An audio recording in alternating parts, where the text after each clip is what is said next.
So I just want to welcome everybody. Thanks for coming on Zoom to this, to our Alaska Photographic Center monthly photographer slide talk. And we have the only announcement that we have at present is that our Rarefied Light show opens on November 4th at what venue? It's not IGCA, it's at APC or APU, right? Did I get that right? At Alaska Pacific University. So we'll be announcing that next month at our monthly meeting. Actually, here's an announcement. Our next presenter is Jovel Rennie, and he will be talking about his Anchorage Museum exhibition. It's called The Place That I'm From. That's right? The Place That I'm From. I saw it the other day. It's great. And I think he's going to be lecturing, talking in the museum auditorium, if I'm not mistaken. And we'll be Zooming it as well, though. At least that's the plan. But for tonight, we're happy to welcome Ben Huff. And let me quick jump to his bio. Ben Huff is an artist and a photographer from the Midwest. He moved to Alaska in 2005 and currently resides in Juneau. His work explores the exploited landscapes of Alaska, what we value, and what we bring to the space.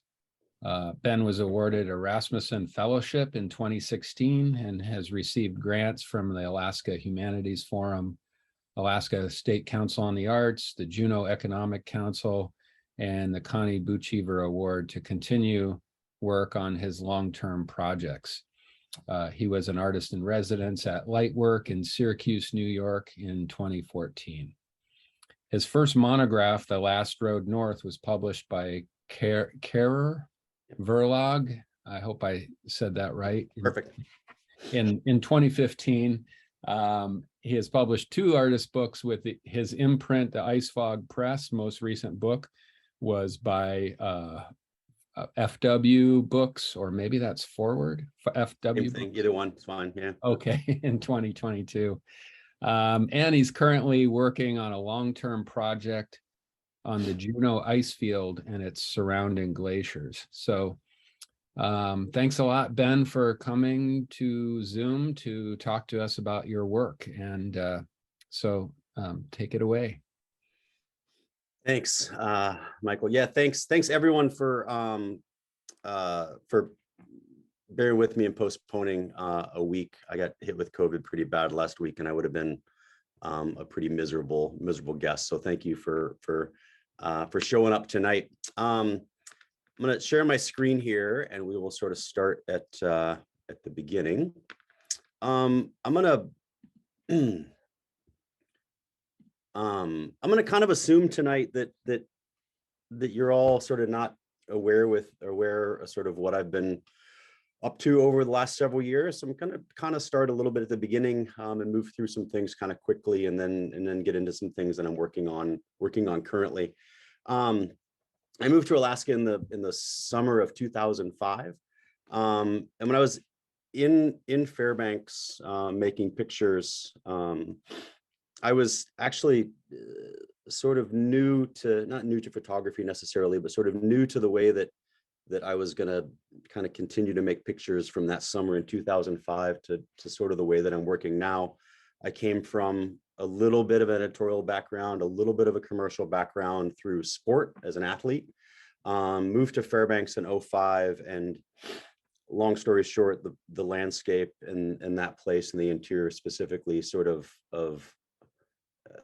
blew my mind to the degree that it sort of reoriented everything that I was doing with photography, or everything that I sort of thought about photography, and the way that it functioned, and the way that I sort of wanted to make it part of my, sort of I don't think of career at the time, but sort of my life and the way that I dealt with it moving forward. And at the time I was making two sets of pictures at the time. I was I was going out in the landscape, was really fortunate to meet some friends really early on who were going out on, week-long 10-day, wilderness trips in the Brooks Range, the Alaska Range, and out west, and making these trips and making pictures at the time, and coming back with these pictures of sort of the wide open Alaska landscape that I sort of knew from a very high level surface orientation from growing up, and sort of the idea of what Alaska was. And then coming back to Juneau with those pictures, or coming back to Fairbanks with those pictures, and not feeling like they were entirely genuine. And then at the same time, making pictures in Fairbanks, a town that I was feeling pretty comfortable in. It looks similar to where I grew up in the Midwest, sort of a kind of a, dirty little sort of flat town. And I love Fairbanks to death. I miss it dearly, actually.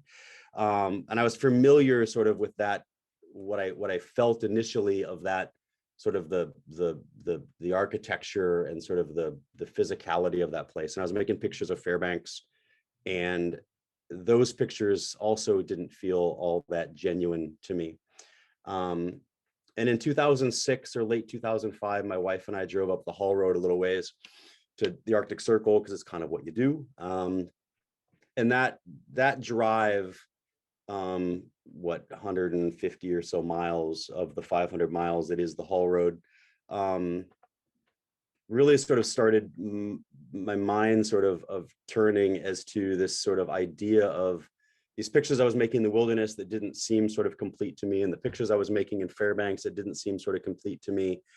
And there was this road that was sort of this overlap, or this nexus, or this sort of meeting of this sort of wilderness and the built environment that I was struggling with separately, and the road sort of encapsulated this in one landscape.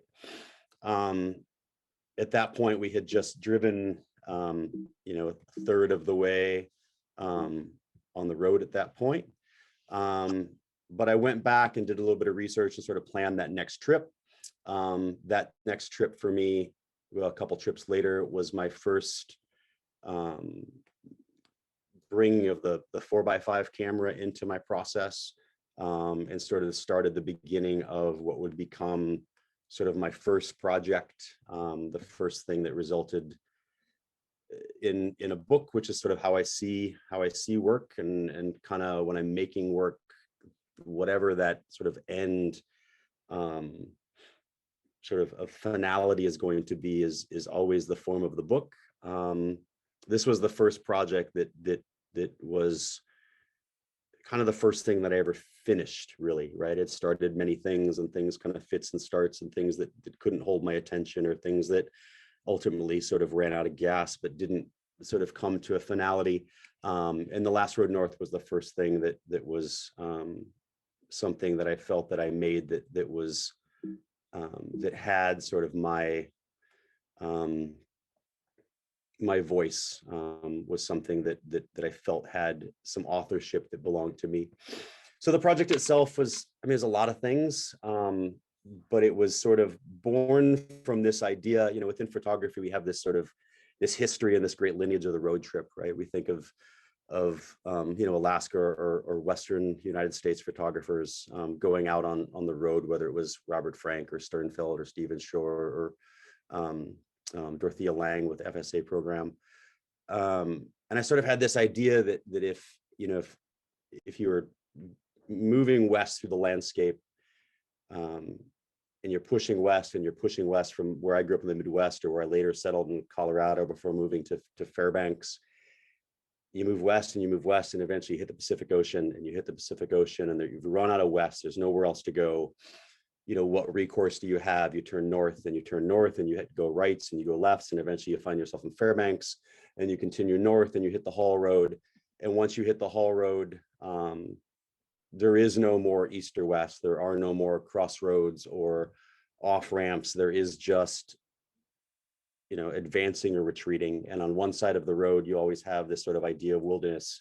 On the other side, you have the built environment, which is the Trans-Alaska Pipeline. And you drive all this way, 500 miles. And when you get to the end of the road, you get to the end of the road, and the physical and metaphorical end of the road is oil, right? So the book and the work sort of makes this meandering sort of path of sort of melancholy and landscape and portraits from the south to the north at Prudhoe Bay, ends in the oil fields. The exhibition sort of made a general south kind of green to white cold of the north progression. The book takes a very geographical south to north push, if you will. So that work was what, 2006 or so to 2011. During that work, I was thinking a lot about what was going to sort of come next, and you know, the rush and sort of the romanticism of the road, and being sort of off without the cell phone working, and meeting strangers and working almost entirely by myself. It took me a while to sort of find the next sort of place on the map that was something that I was interested in. And I was in a bookstore, Gulliver's in Fairbanks, when Gulliver's was still around, and looking through this old 3-volume set of World War II books. Stephen Cohen, I think, was his name. And in the 3rd volume, the very end is a short bit about ADAC out in the Aleutians, and talking about the Cold War, and talking about this island halfway out in the Aleutians that once housed 6,000 people. And then when the Cold War was over in 1997, all of those people up and left. And I sort of went home, and it was sort of similar to the Last Road North in a way, going home and sort of looking on Google and sort of seeing what I could find pictures, and see if any contemporary photographers had been in the landscape, and if anyone had been sort of working out there. And didn't find an awful lot at all, and sort of resigned myself then in probably 2009 or 2010 that the next project that I would make would be out in ADAC. It took me several years to finally make the first trip out there. I went out there for the first time in the summer of 2014, I believe it was, and embarked on making this sort of not really a portrait of the place, but sort of a contemporary artistic rendering of the island of ADAC, that I call Atomic Island. This is the book that was published by FW Books earlier this year. The first picture in the book is not a picture of mine. It's a picture that I sourced through the Alaska State Library. There are several archival images from the Alaska State Library and the Anchorage Museum archives. When I got to ADAC for the first time, it was really evident really quickly that the things that I was thinking that I would see sort of World War II and Cold War era, sort of, you know, implements of war, the things that you sort of see in pictures from Attu and Kiska, weren't evident in ADAC, right? There was no fighting on the island. It was largely a surveillance depot. And I recognized pretty early on that a lot of the pictures that I was sort of hoping that I would find to point to the Cold War, for instance, didn't really exist in that landscape. This is one of the few. This is called the 7 Doors of Doom. There were warheads, nuclear warheads behind each one of those doors at the time. Munitions bunker outside of town. So the book is sort of this collage of contemporary color pictures of mine and black and white archival images from a few that I had to source online, but most of them are out of the Alaska State Library and the archives at the Anchorage Museum, the Rasmuson Center. And I mix and sort of intertwine these contemporary images and archival images. The book itself doesn't have any text at all until about over 3/4 of the way through the book. And even that text is sort of just the bare minimum of historical information that I could sort of give about the island, just to lend a little bit of context of sort of the physicality of where we're situated and why I would go there, and why there are archival images that point toward the Second World War and later the Cold War.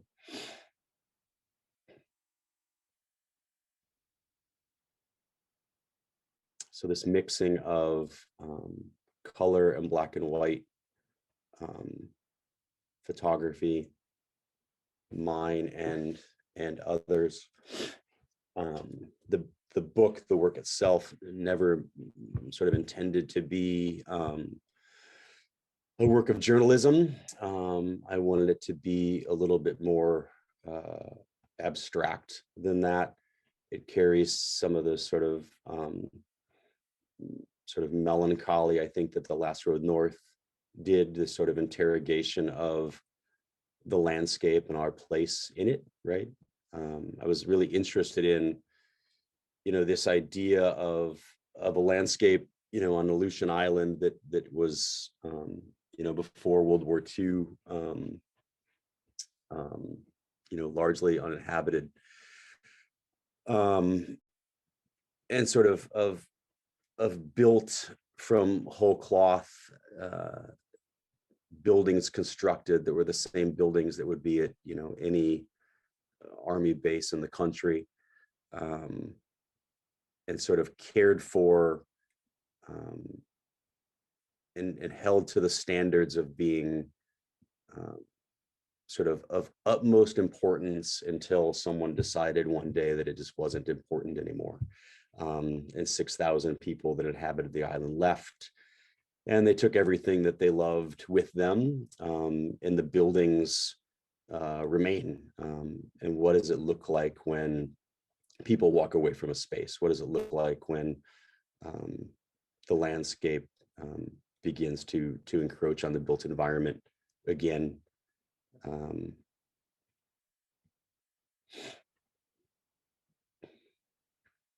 can see the fold down the middle here. These are all just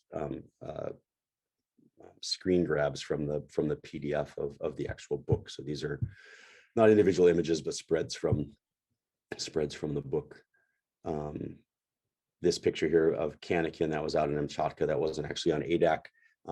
There's a little a note in the back of the book that all the contemporary pictures were made between 2014 and 2018 by me, and then all the black and white pictures aren't just on ADAC. They span the entire chain from Dutch Harbor to Attu.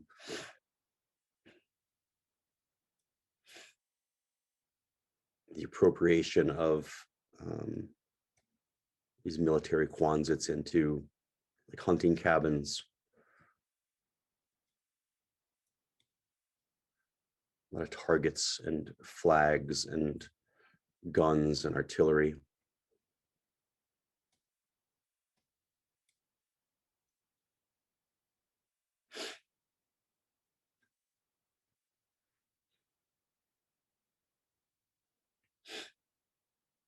This picture, one of the reasons that I kind of was interested in ADAC when I first sort of understood the landscape of the island when I was in Fairbanks before I went out there, and sort of dreaming of what was out there, and sort of thinking about my own childhood and growing up sort of during the Cold War, and thinking about the things that I was Russian authors that I was reading in high school and college, and thinking about Red Dawn and War Games and Rocky IV and all these sort of films that were sort of good versus evil, and it was always Russia and the United States, and sort of this sort of Hollywood or entertainment or literature that sort of surrounded that. And although it came earlier, later, Dr. Strangelove was a film that was beside this work, was something that was sort of pivotal to me at a younger age. And it was a DVD that after a while I started taking with me out to the island. I'd watch it from time to time just to kind of get me in a headspace. And there was one day it was the horrible wind, and the flight didn't come. The Alaska Airlines flight didn't come, and I actually didn't leave the house all day. It was so wet and so gnarly that it just wasn't worth it. And I was kind of tired and kind of having a rough couple of days of making pictures anyway. So kind of stayed in and was doing some editing and things, and made this picture the final scene from Dr. Strangelove. And it in a lot of ways it has become sort of a picture that kind of ends the book to a degree, and was also kind of the starting point for some other pictures and some other things that I was sort of thinking about after the work of Atomic Island. But yeah, so this work has come to be sort of just came out in January. The book was just published in January. Came out shortly, actually kind of right before the war in Ukraine, which sort of changed things a little bit for me, and that it felt a little sort of gross to be out there pushing and sort of screaming about this book to some degree. So we've kind of let it simmer a bit, but the response, regardless, has been good as far as I can tell.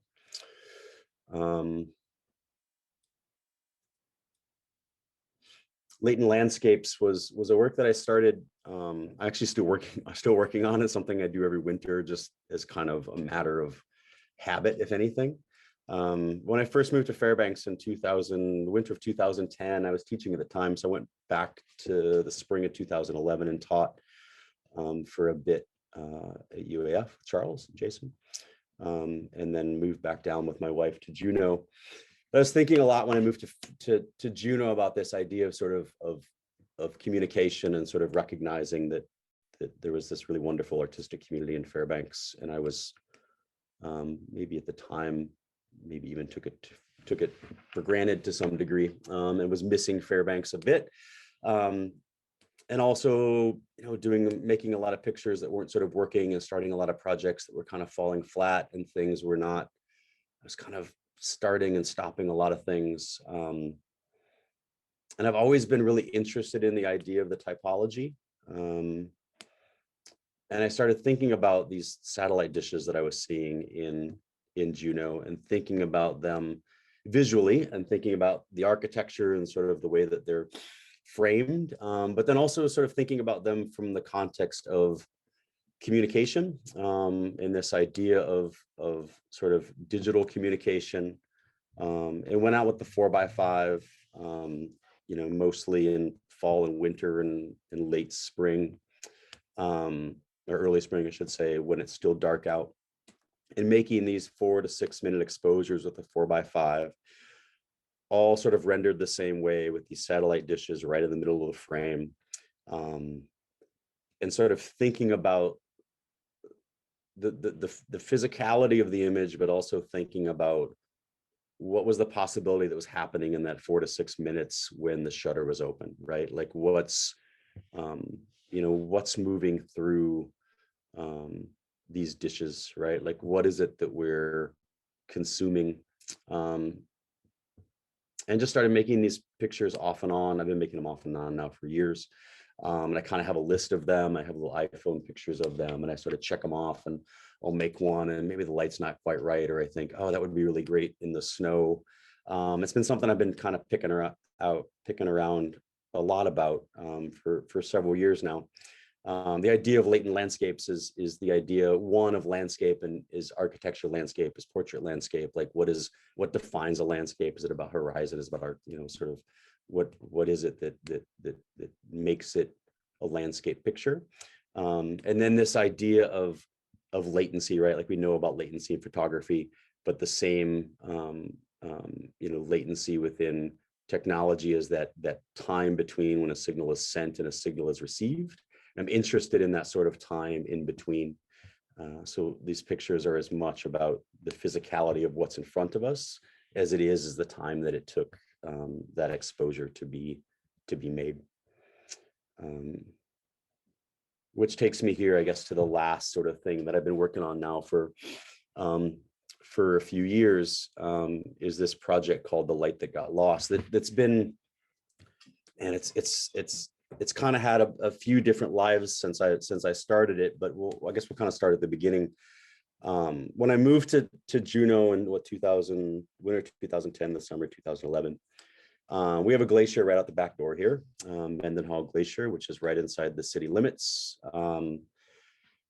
And, like everybody, we went out there shortly after we moved to Juneau, and I spent time on glaciers in South Central and Kenai and up north around Fairbanks. So it wasn't something that was new to me. But having a glacier be so close and to be something that I knew moving here that I'd sort of have a relationship with this landscape, right? It was something I can access pretty easily. And seeing it for the first time and recognizing that this is something that was very close and something that was going to be sort of, part of our, could be part of our daily lives if we wanted it to be, but something that was that sort of geographically close, was kind of powerful the first time that we walked out there. But I wasn't sort of prepared for, going out there then later that year, and then the next year and the next year, and recognizing that all the subsequent trips didn't have the sort of, you kind of start from lake level there, and you kind of climb up and you go down and you come back up, and you first view Mendenhall from the top of the rock outcropping, which is off the looker's right of this picture. And the subsequent trips of seeing the Mendenhall Glacier wasn't something of joy and elation. Every subsequent trip was something more akin to mourning, right? That it was something that was being significantly lost every time we went out there. And making pictures of the glacier just seemed to be sort of like this almost sort of disrespectful to what was happening, I felt at the time. So I sort of embarked on this idea of absence or of loss, and thinking about, could I make a picture of the thing without making a picture of the thing, right? Could I make a picture of Mendenhall Glacier without ever having Mendenhall Glacier be in the frame? Here we can actually see it in the bottom left here, this very sort of, black sort of sooty ice here. And then the next picture. And I made several pictures out there over the span of a few years. And I think that the project sort of collapsed on the weight of the idea after a while. And I stopped making pictures. And then in probably 2015 or so, I was hiking up on Blackerby, between Blackerby and Obbs, and saw this Camp 17 up on the Juneau ice field, and didn't know sort of what was going on up there. It's this infrastructure, these old buildings that are sitting right on the side of Lemon Glacier up above town. Anyway, long story short, went back to town and asked around, and a few people kind of gave me some kind of sideways answers, and found out that it was a permanent camp that's part of this larger program called the Juneau Icefield Research Program, that takes mostly undergraduate students, 35 every year, from Juneau to Atlin, BC, and they ski across the Juneau Icefield over the span of 6 weeks. And it's a science-based, a research-based expedition from Juneau to Atlin. And I got involved with the program. Now I'm faculty with the program, so I've been teaching up there every summer now for this last summer is, I guess, my 5th year. And the students in that program sort of began to sort of unlock the glacier and that landscape again for me. Their physicality, the portraits of them, what they're sort of endeavored in up there, has brought me back to this space. And I'm still I'm back to making some of these color pictures that I just showed. There's a sculptural element that I'm kind of working on. There's several different things that are happening with sort of under this umbrella of the title, The Light That Got Lost. But mostly the pictures that I'm showing here in the next few minutes are all going to be from the Juneau Icefield, that are all around this project with them. I'm just going to read something really quickly here. This is by Rebecca Solnit, from this essay, The Blue of Distance, from a book of Field Guide to Getting Lost. She said, the world is blue at its edges and at its depths. The blue is the light that got lost. Light at the blue end of the spectrum does not travel the whole distance from the sun to us. It disperses among the molecules of the air. It scatters in water. Water is colorless. Shallow water appears to be the color of whatever lies underneath it. But deep water is full of this scattered light. The purer the water, the deeper the blue. The sky is blue for the same reason, but the blue at the horizon, the blue of land that seems to be dissolving into the sky, is a deeper, dreamier, melancholy blue. The blue at the farthest reaches of the places where you see for miles, the blue of the distance. This light that does not touch us, does not travel the whole distance. The light that gets lost gives us the beauty of the world, so much of which is in the color of blue. For many years, I have been moved by the blue at the far edge of what can be seen, the color of horizons, of remote mountain ranges, of anything far away.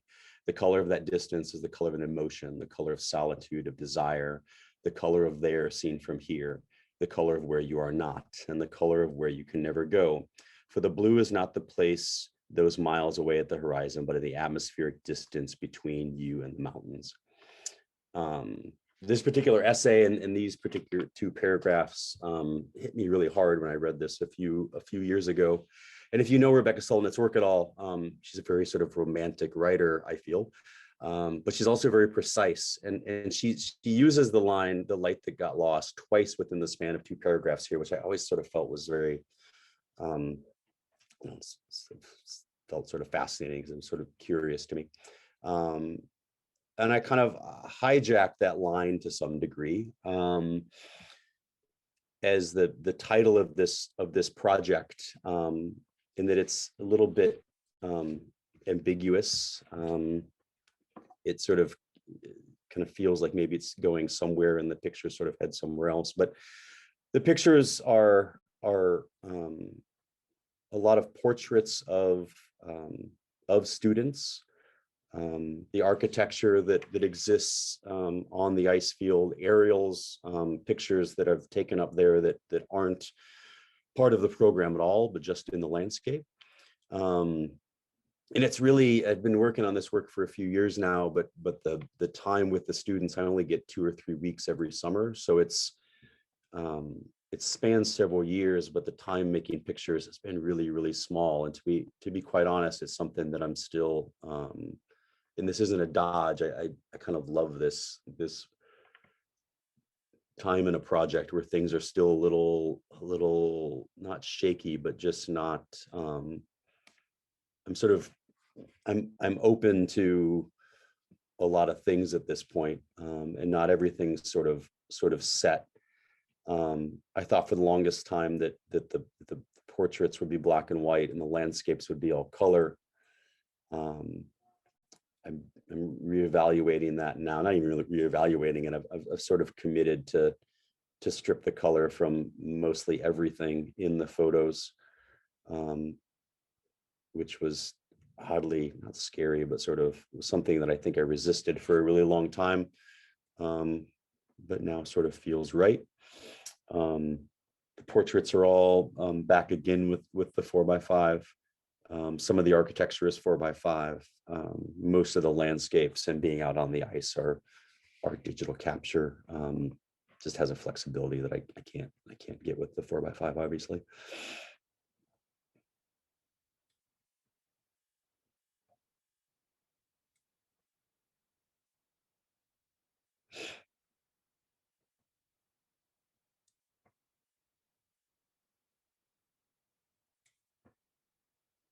The pictures, the latent landscapes pictures, that sort of idea of the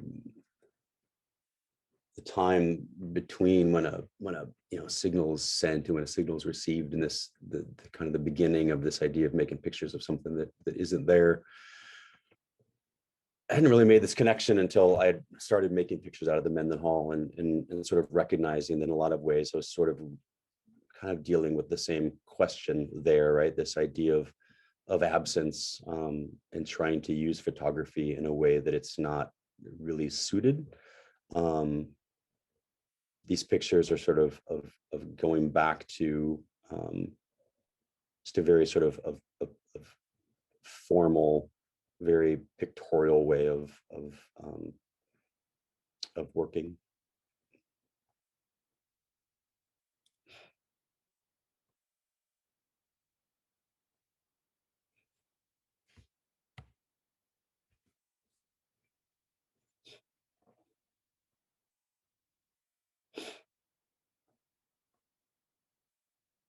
It's a different crop of students every year. And again, I have, you know, two or three weeks with them. And it's a really profound, it's a profound experience as a teacher, and as a photographer, and being an artist in the landscape with primarily primarily scientists.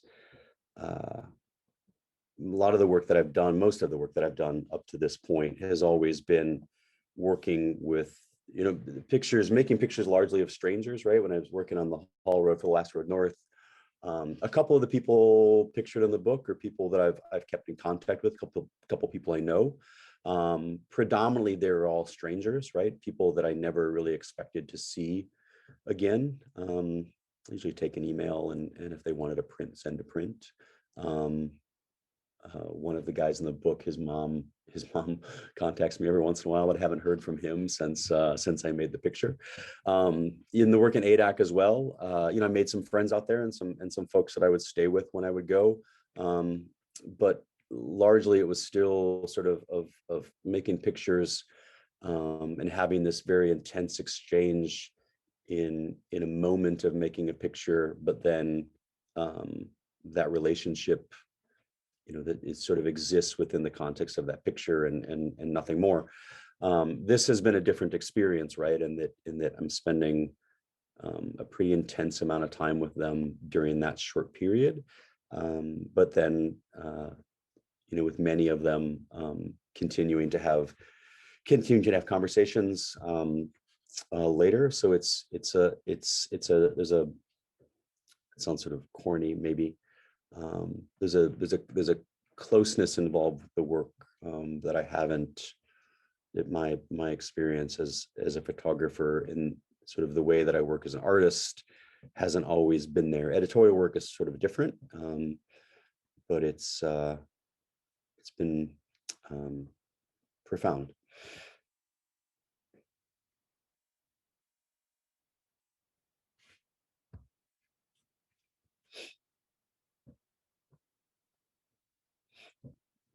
Student drawing.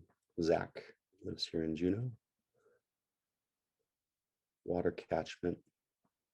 This was a picture, actually, I made. This picture was the 4x5. I made this picture with the digital camera. I had the 4x5. I had the 4x5 set up to make a portrait, and I forget who I was making a portrait of.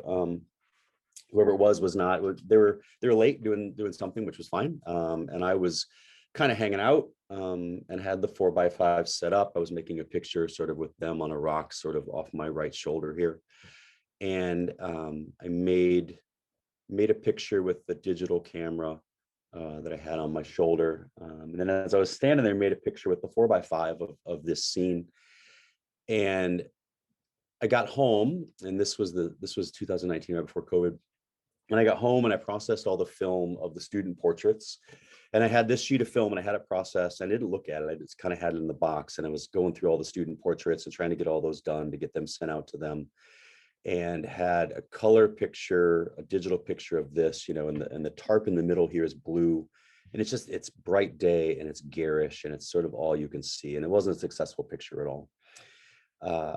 And then during COVID, I was going back and going through a bunch of things, was organizing some things and working on some other archive sort of busy work jobs, and came across this negative, and an image that I thought was useless, a bad picture as a color picture, as a black and white picture, and we pull that blue completely out of the conversation. All of a sudden, sort of sang in a way that I didn't expect it to, and went back then during COVID, over those 2 years of not being able to be in the ice field, and going back and re-looking at re-looking at everything I had done before and thinking about many of those pictures as black and white images. And it sort of completely put everything kind of on its head for me, and sort of started off the way that I've been working now since.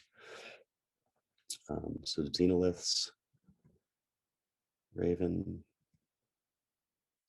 Xander, just this last summer. Suicide Basin. This is the Taku Range and ski tracks from Camp 10, which is one of the permanent camps in the middle of the ice field at the top of the Taku Glacier, skiing off to another site, Taku D, which is just up glacier to do some research for the day, and just the ski tracks at the very end of the day of students coming back into camp.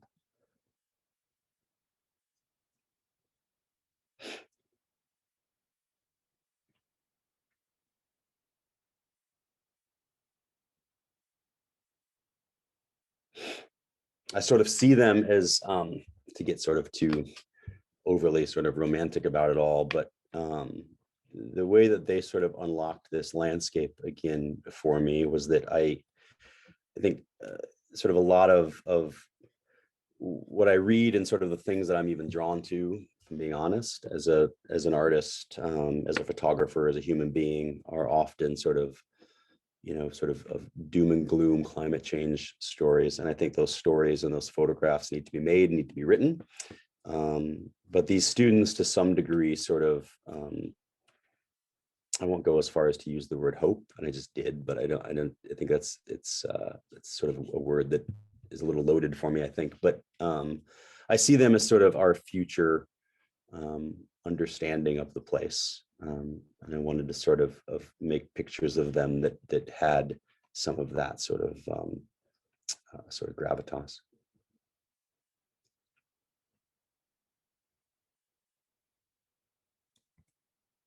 And that's it. I'll take too much of your guys' time listening to me sort of ramble here at the end. If you guys have questions, sometimes I find that's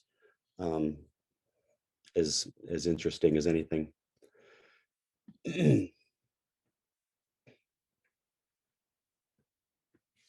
Really nice work, Ben. Thank you. Do you want me to leave these on, Michael? You want me to just to stop share for questions? I don't know. I kind of want to look at pictures some more. Okay. Yeah. Oh. So if you, yep. Do you want to share again? Yeah, of course. Please. I was just getting into that last frame when you clicked away from it. Mm-hmm. Yeah. I love your compositions and your storytelling. Really impressive bodies of work. Thank you. Yeah. Hey, Ben.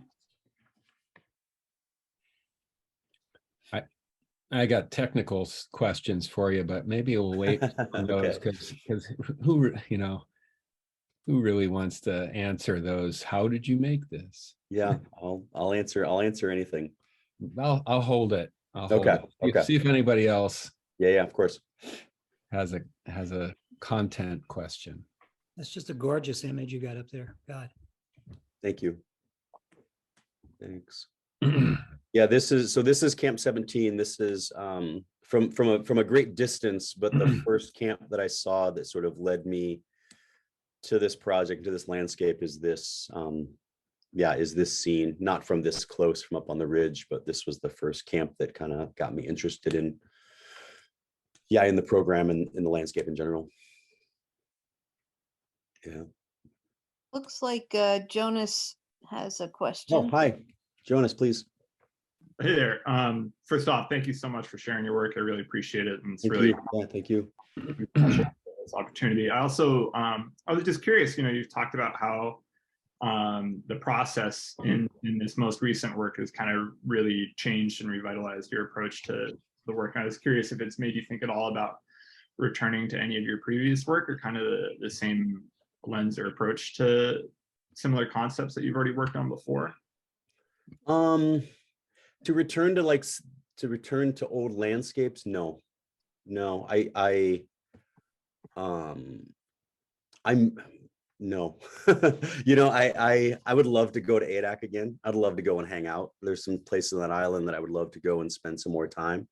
But to go and add to that project, no. I think projects, I always sort of feel like they're products of like a place and a time, if I were to go back and do The Last Road North again now, I'd probably make something different. I wouldn't make anything better, I don't think, but I'd probably make something different. It is, it's a product of kind of where I was as a photographer at the time, what the place looked like at the time. And once I've kind of, closed the book, as it were, I had the opportunity to go to Prudhoe for an assignment a few years ago. And that was interesting. I did not think that the Dead Horse would be a place that I would ever have a reason to go to again, right? Like it's the end of the road, right? Like I don't know what would ever compel me to be up there. And it was really interesting to see it from, this was doing aerials, was interesting to see it from the air and to think about it in a different context and to have the pictures going into the magazine and to not have them part of my work at all. And it was really exciting to be back there and dealing with it with a camera, but in a completely different context with someone else's brief and trying to do something different than what I was trying to do when I was there on my own. And that was really exciting, and a really great opportunity.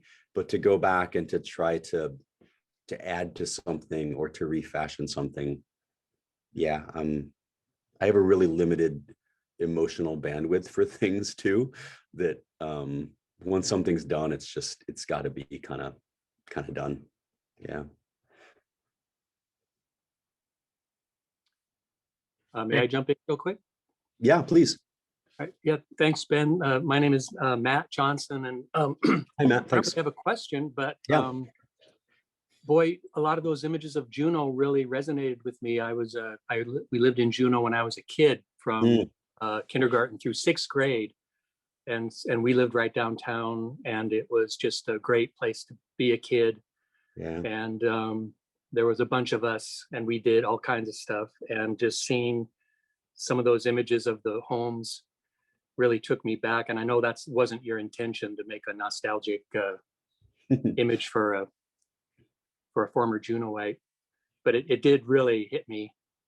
And then seeing these ice field images, I had never, I guess I had a clue that there was a massive ice field above Juneau, but I never really experienced it in the way that you've shown it here, and it's just incredible. And then Juneau as a place, it's also incredible. It's got so much history, as everybody knows, but the Treadwell mine, the AJ mine, we would be all over not so much AJ mine, but Treadwell, we would be all over that place as kids. And then in the Evergreen Bowl, running through the woods, we'd come across these old derelict structures and metalworks and flues and flumes or whatever those were. So anyway, it's a rich area. Just it's unbelievable, and you've really shown a spotlight on some of the interesting parts of it in my book. And then one more comment. Early in your presentation, there was a cover of your book, and it had your name in typography on the cover of the book. I'm a typophile. I love typography, and your name rocks in type, man. I think if as you do more work or do more books, make sure you get that typography like that. That was awesome.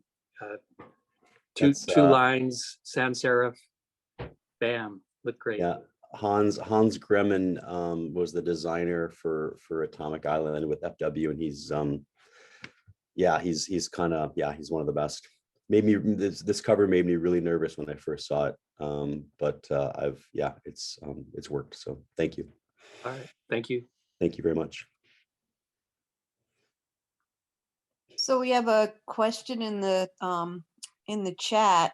Yes. Oh, please. From Angela, who asks, are there any specific details you would recommend we look for when working on our black and white photos? Oh, man,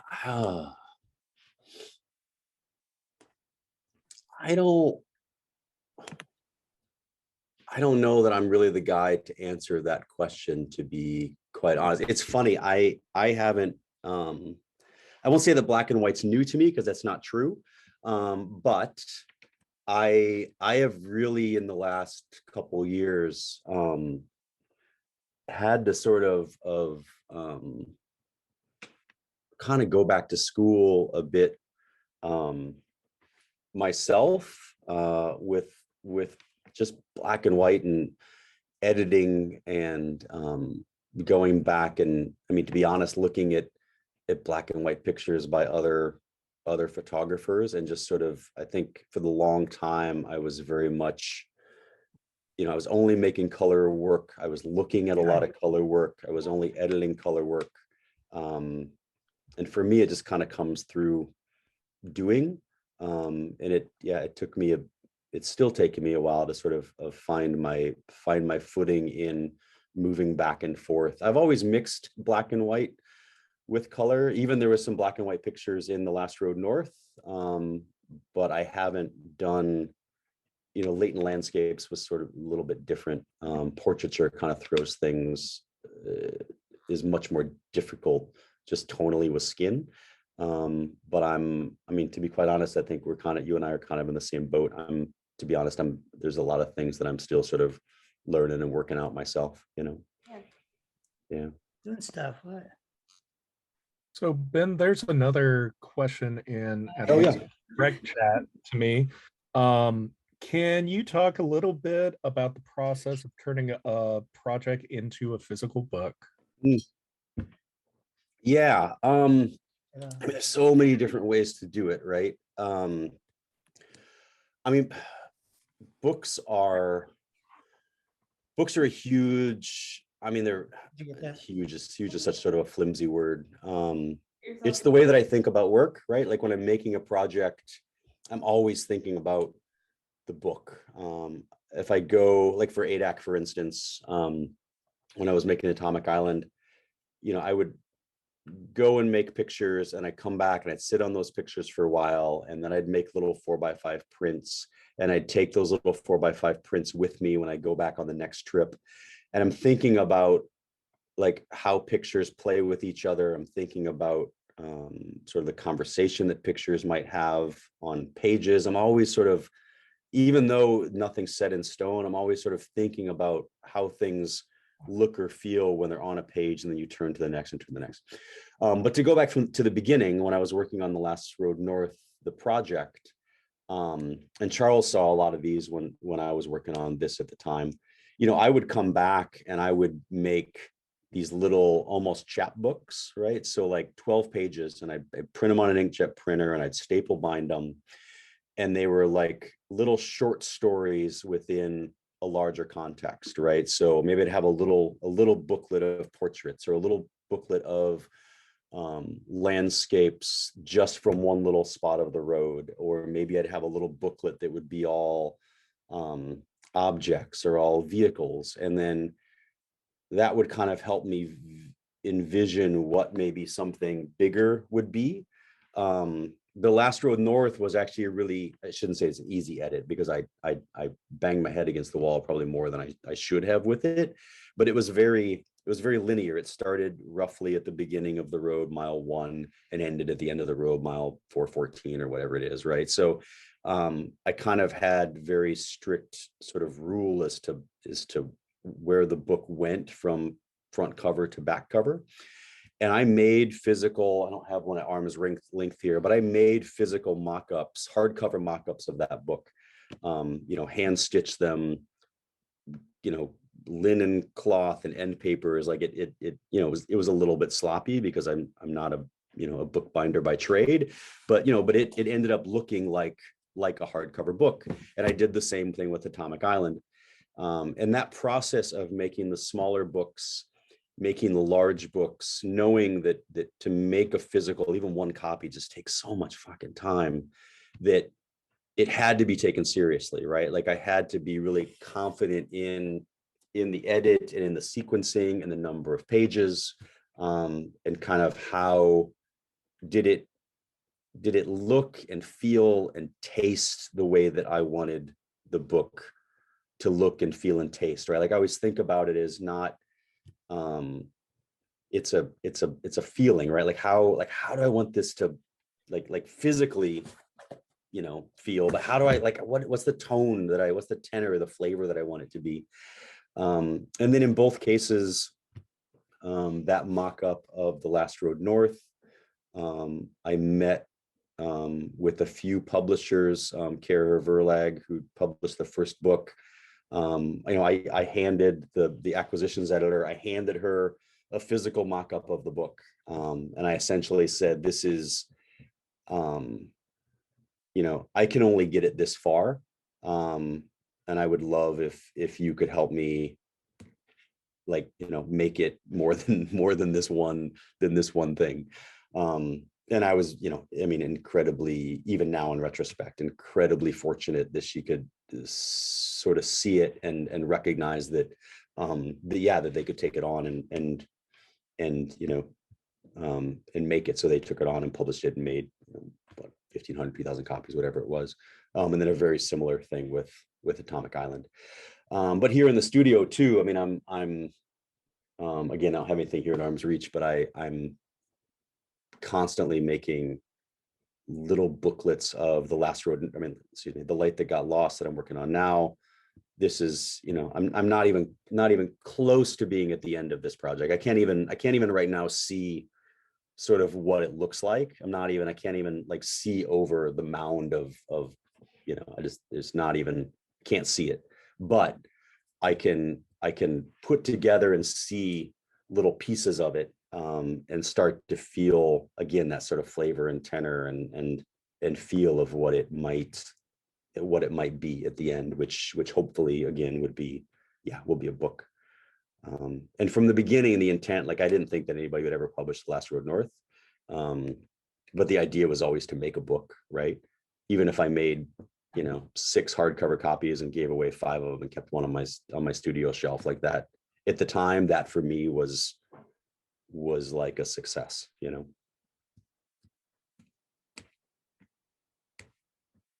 Does Kevin have a hand up? Somebody? Yeah. Yeah. Hey, those are great. And thanks for sharing all those. I had a question about the portraits of the students. Yeah. They kind of reminded me of, we'll go to Florida sometimes, and there's a swamp we go to that had a lot of work done decades ago by this civilian corps, and there's a nice little tiny museum that documents the work there and the people there. And in general, like the quality is kind of this timeless, like some of those pictures you could put, say they were taken in the 1940s or is there like, how do you, this is kind of maybe too granular, how do you pose the students? Like how do you prompt them? Are there technical aspects as far as working with the format that you're using? I saw one of the pictures had some hair moving. So is there a long exposure time that kind of plays into how they need to pose for these? It's so hard to get people not, you know, just smiling or looking conscious. That's a great question. So the portraits are all made with the 4x5, right? So that from the beginning, it's just a slow sort of cumbersome process. I really early on, actually from the beginning, this is one of the only things that I sort of knew right from the beginning, was that I wanted to make portraits of the 4x5 because also being faculty up there, being an arts and communication faculty among mostly science faculty, I wanted to be able to sit with them and have the picture feel as though it was a collaboration. And we can sit there and kind of get away from everybody else and have a few moments just alone. And sometimes there's other students there almost in line waiting to get other pictures taken. But to have, you know, one-on-one or a really small group and talk about photography and talk about their experience and talk about how we might make a picture together and how we might pose something. And I show them at the very beginning, I do a lecture at the very beginning of the season where I show them kind of where the work is up to this point. So they've seen some of the prior portraits, and they know kind of, I think at that point, what I'm looking for. And then I'm not looking for sadness. It's not a melancholy that was like in The Last Road North, but I'm also not looking for smiles and chipper, right? I'm looking for something that is like straight into the lens, straight into the eyes of whoever's viewing this, right? So straight into my eyes as I'm looking through the ground glass, we're right here together. And then when I step out of behind the ground glass to put in the film to make the exposure, they still have that engagement with whoever's looking at, whoever's engaging with this picture, right? This idea of timelessness, though, is I love that you picked up on that, because it's the reason I went black and white from the very beginning was the whole idea of technical wear just drives me effing crazy, right? Like the colors and the logos, and every season has a new color, right? Like there's a like an outdoor store right next door here, right? And you walk in and everything this year is curry. You can almost tell what year something was made by the color of Patagonia for the given year, right?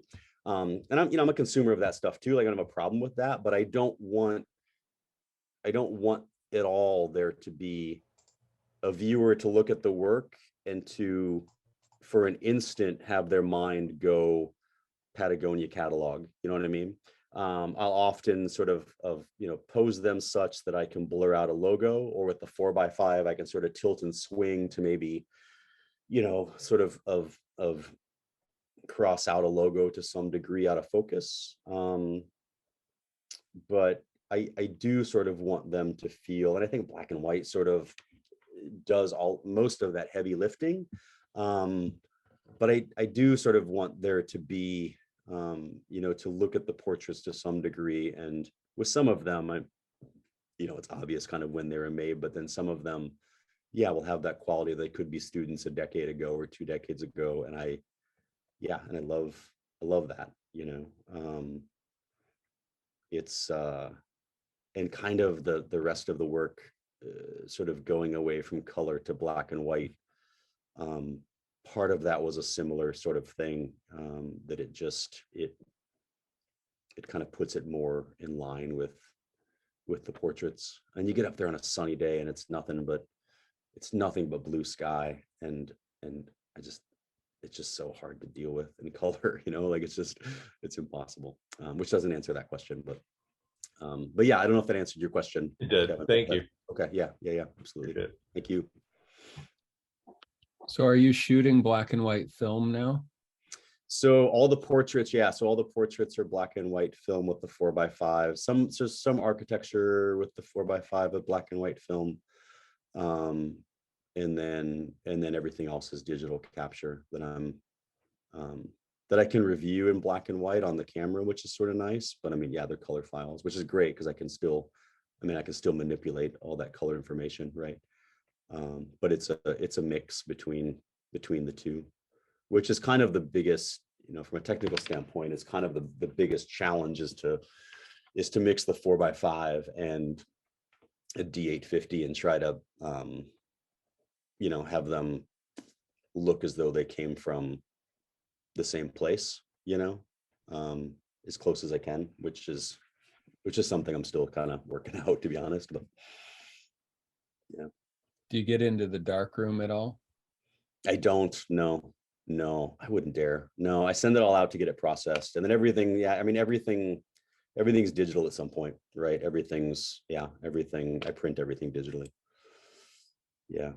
With the student portraits, I promise all of them a picture at the end of the year. So I'm always making pictures with the digital camera, and then we sit down and we make the 4x5 portrait, and it's sort of, I literally have a list in my notebook and I'm working through them all over the span of 2 weeks. There's 35 of them, right? So and everybody, the schedules are all over the place and everybody's moving and they're out of camp for a bunch of days. And it's really hard just to get them to find the time for us to just to sit and to make a picture.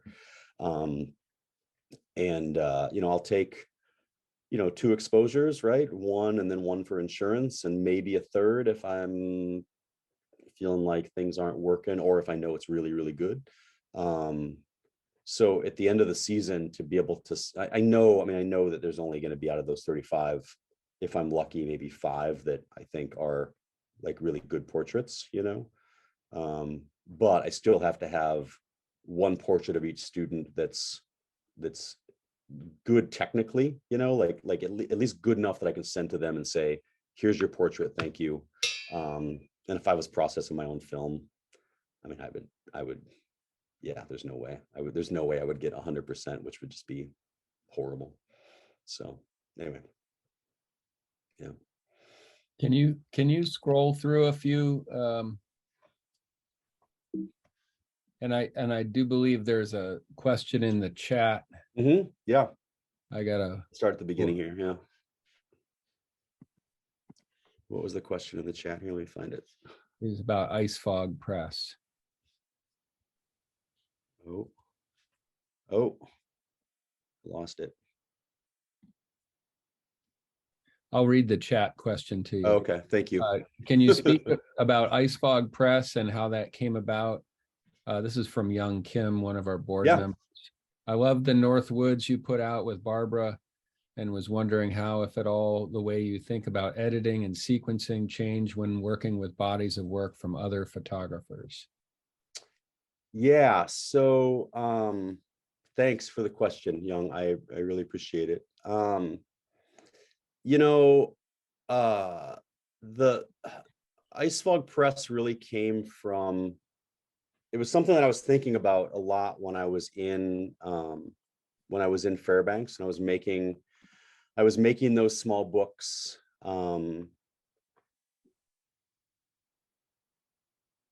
And there's a really strong contingent of, not contingent, that's not the right word, but there was such a respect for photography books in Fairbanks. Charles had a really wonderful, I'm sure he still does, really wonderful library in his office that I spent a lot of time in.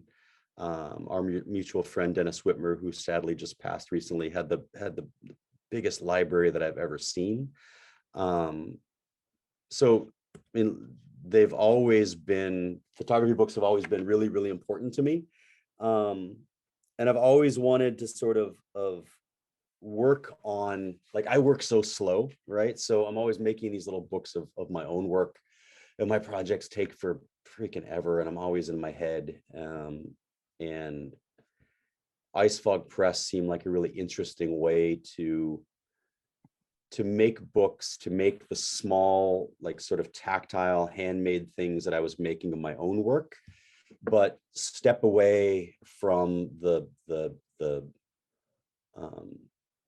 sort of the, not the ego necessarily, but just step away from working with my own stuff, right?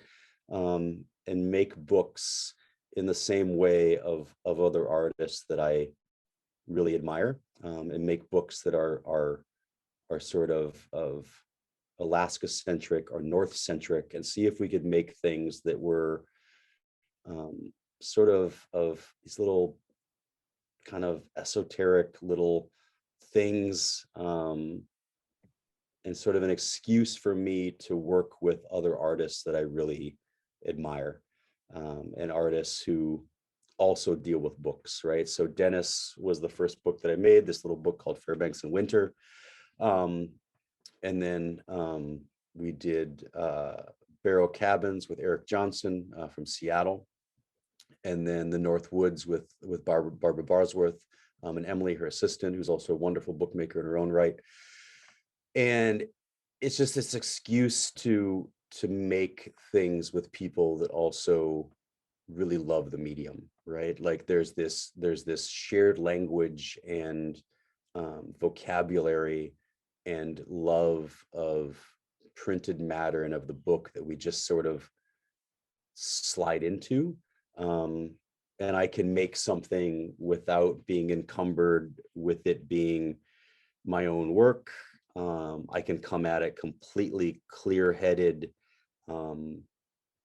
and try to, working with the photographer, working with the other artist, make something that is as unique that to just serve those pictures.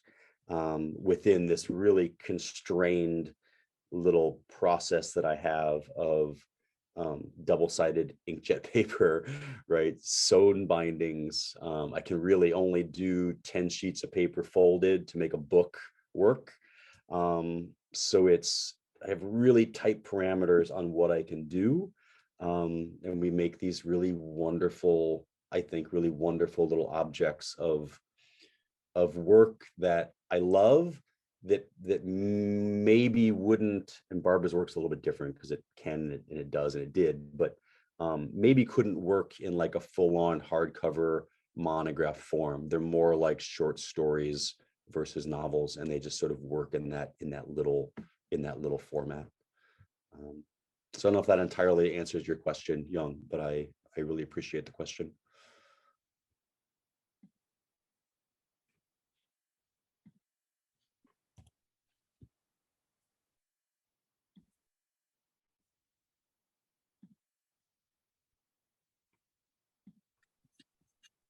Oh, we still there? Shit. Do we have any other questions? I would just make, again, I don't have a question, but a comment. And Ben, that is really those books. I'd love to see one. Are they available to look at? That's maybe a rhetorical question. But for me, I love books, and it's just such a tactile, medium and personal medium. And you make me want to try it. I've back in college in calligraphy class, etc. We would make our little books. But okay, yes, I do have a question. Yes, yeah. What advice would you have for a guy who has no time but still would like to make a book? Where do you start? You YouTube it, I guess, huh? Yeah, I mean, that's kind of, it's kind of where I started, but not YouTube. There is, I'd have to dig through my library to find it, but there are a couple really great books that are just really wonderful,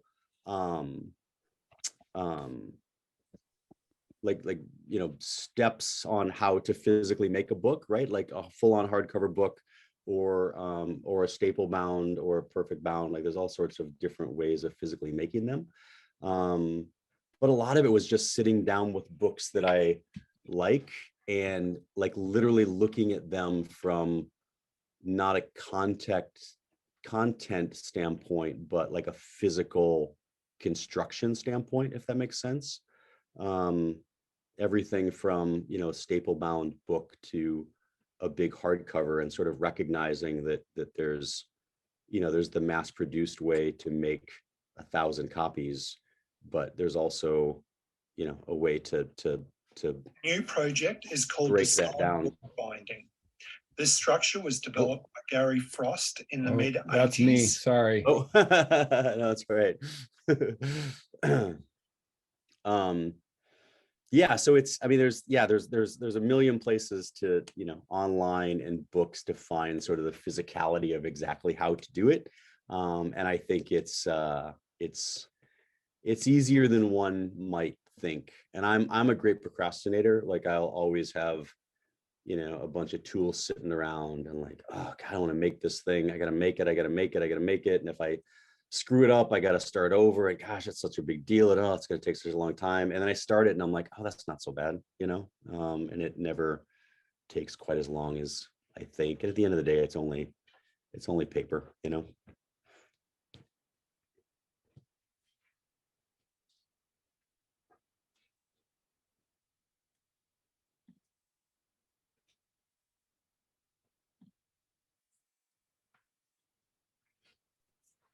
Any other questions?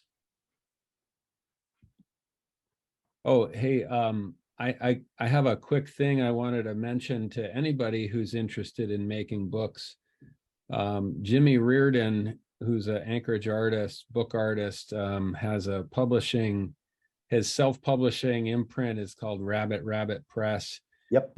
And he's got the AK Bookmobile And I was just at the Seed Lab last night at Anchorage Museum, and there was a group of, it was a get together for, you know, comics, graphic novels, zines, you know, anybody who wanted to get together, draw, write, kind of, you know, do whatever kind of storytelling you're into. And Jimmy does a lot of publishing on his risograph. And so Matt, and this goes out to all of you, I guess, if you're interested, he's easy to find and he's really helpful about getting people making zines and handmade books of all kinds. So. Yeah, I think he'd be a great, I follow him a bit and he seems, yeah, to be really open and a great resource. And I'm, you know, outside of this lecture, if anybody has any specific questions, yeah, don't hesitate to reach out. I'm happy to point you towards some resources or answer some more specific questions.